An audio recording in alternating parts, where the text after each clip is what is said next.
30 വർഷത്തെ സേവന പാരമ്പര്യവുമായി നമ്മുടെ സ്വന്തം ജയലക്ഷ്മി പഴയന്നൂരിൽ നമുക്കാവശ്യമുള്ള സ്റ്റീൽ ഫർണിച്ചറുകൾ, വുഡൻ ഫർണിച്ചറുകൾ, ബെഡുകൾ, home appliances, sports goods, baby items മുതലായവ ഏറ്റവും നല്ല ഗുണമേന്മയിൽ ഏറ്റവും പുതിയ വെറൈറ്റി മോഡലുകളോടുകൂടി നമ്മുടെ സ്വന്തം ജയലക്ഷ്മിയിൽ ലഭിക്കുന്നു.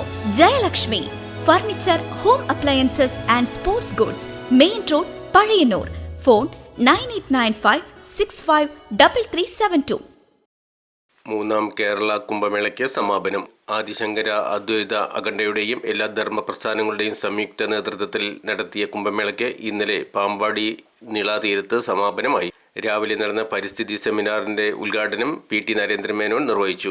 VK സോമസുന്ദരൻ, ഡോക്ടർ പാലക്കൽ, സമീക്ഷ സംസ്ഥാന പ്രസിഡന്റ് ബേബി വെള്ളപ്പാറ, ഡോക്ടർ ശ്യാമപ്രസാദ്, മറ്റു പരിസ്ഥിതി പ്രവർത്തകരും ചടങ്ങിൽ പങ്കെടുത്തു. നീളാതീരത്ത് നടന്ന സമാപന സമ്മേളനം മഹാമണ്ഡലേശ്വരി മഹാരാജിന്റെ കാർമ്മികത്വത്തിലാണ് ചടങ്ങുകൾ നടത്തിയത്. ആദ്യ ആഘോഷങ്ങളോടെയാണ് കുംഭങ്ങളെ നദിക്കരയിൽ എത്തിച്ചത്. തുടർന്ന് പൂജയ്ക്ക് ശേഷം കുംഭമേള നടത്തി.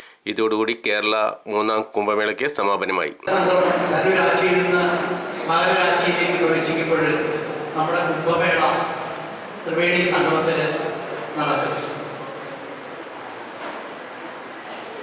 ഈ രാശി മാറുമ്പോൾ യഥാർത്ഥത്തിൽ പ്രകൃതിയിൽ തന്നെ ഒരു മാറ്റമാണ് ഉണ്ടാകുന്നത്. ആഗോളതലത്തിൽ തന്നെ ഇത് പ്രതിഫലിക്കുന്നത് കാണാം. ജനുവരി 1 എന്ന് പറയുന്നത് ഇവിടെ പൊട്ടിപ്പൊട്ടിക്കുന്നുണ്ട്. ആളുകൾക്ക് വഴി നടക്കാൻ പറ്റാത്ത തരത്തിൽ ഒരു കലണ്ടർ മാറുന്നു, എന്തോ സംഭവിക്കുന്ന പോലെ നടന്ന് ബഹളവും അരോചകത്വം ഉണ്ടാക്കുന്നത്. യാതൊരു മാറ്റവും അതിൽ നിന്ന് ഒന്നും പറയാനില്ല. പ്രകൃതിയിൽ ഒരു മാറ്റം ഉണ്ടാകുന്ന ഒരു പ്രത്യേക ദിവസമൊന്നുമല്ല ജനുവരി 1. പക്ഷെ അതിനെ ഇവിടെ ആളുകൾ മഹത്വവൽക്കരിക്കുന്നത് കാണാം.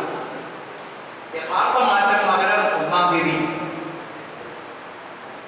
ആ മാറ്റം ഋതുക്കളിൽ ഉണ്ടാകുന്ന മാറ്റമാണ്. സൂര്യൻ്റെതായിട്ടുള്ള പരിക്രമത്തിൽ തന്നെ മാറ്റം ഉണ്ടാകും. ഉത്തരായണത്തിലേക്കുള്ള ആ സമയത്താണ് കുംഭമേള. കുംഭമേള 12 വർഷത്തിലൊരിക്കലാണ് നടത്തുന്നത്. പക്ഷെ കുംഭമേളയിൽ കേരളത്തിൽ ഭാരതത്തിൽ കോടിക്കണക്കിന് ആളുകളാണ് വന്ന് ജലത്തിൽ കുളിച്ചു പോകുക എന്നുള്ള ദൗത്യമാണ്. പെട്ടെന്ന് ഇതിന് വിശ്വാസമില്ലാത്തവർക്ക് തോന്നാം, എന്താ ഇവരെല്ലാം ഒരുമിച്ചുള്ള ഭൂമിയിൽ കാണിക്കുന്നത്. പക്ഷെ വെറുതെ കുളിക്കുക എന്നുള്ള സങ്കല്പം തന്നെയാണ്. അതിന്റെ മഹത്വം ഭയങ്കരം. യൂണിവേഴ്സിറ്റി ഡൈവേഴ്സിറ്റി എന്ന് പറയാം. ഭാരതത്തിൽ മാത്രമല്ല, ലോകത്തിലെ വിവിധ സമ്പ്രദായം, വിവിധ ആരാധനാ രീതികൾ, വ്യത്യസ്ത ഭാഷ, ഉപാസനാ രീതികൾ സ്വീകരിച്ചിരിക്കുന്ന ആചാര്യന്മാര്, ഋഷീശ്വരന്മാര്, മഹാമണ്ഡലേശ്വരന്മാര്, നാഗസന്യാസികന്മാര് എല്ലാവരും ഈ കുംഭമേളയിൽ വരുന്നതാണ്.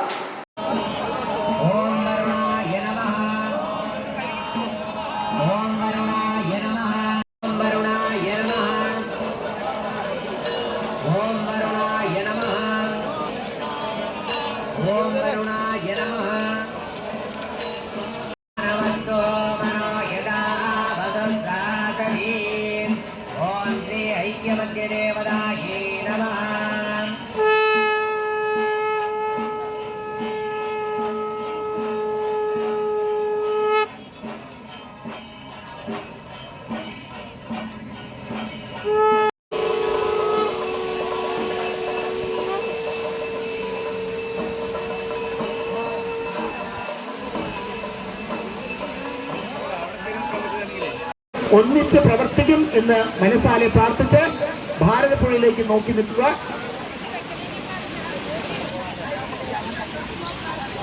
മൂന്ന് പ്രാവശ്യം. ലോകാ സമസ്താ സുഖിനോ ഭവന്തു, സുഖിനോ ഭവന്തു, ലോകാ സമസ്താ സുഖിനോ ഭവന്തു, ലോകാ സമസ്താ സുഖിനോ ഭവന്തു. പ്രകാശായി നിർത്തു. പ്രകാശ്.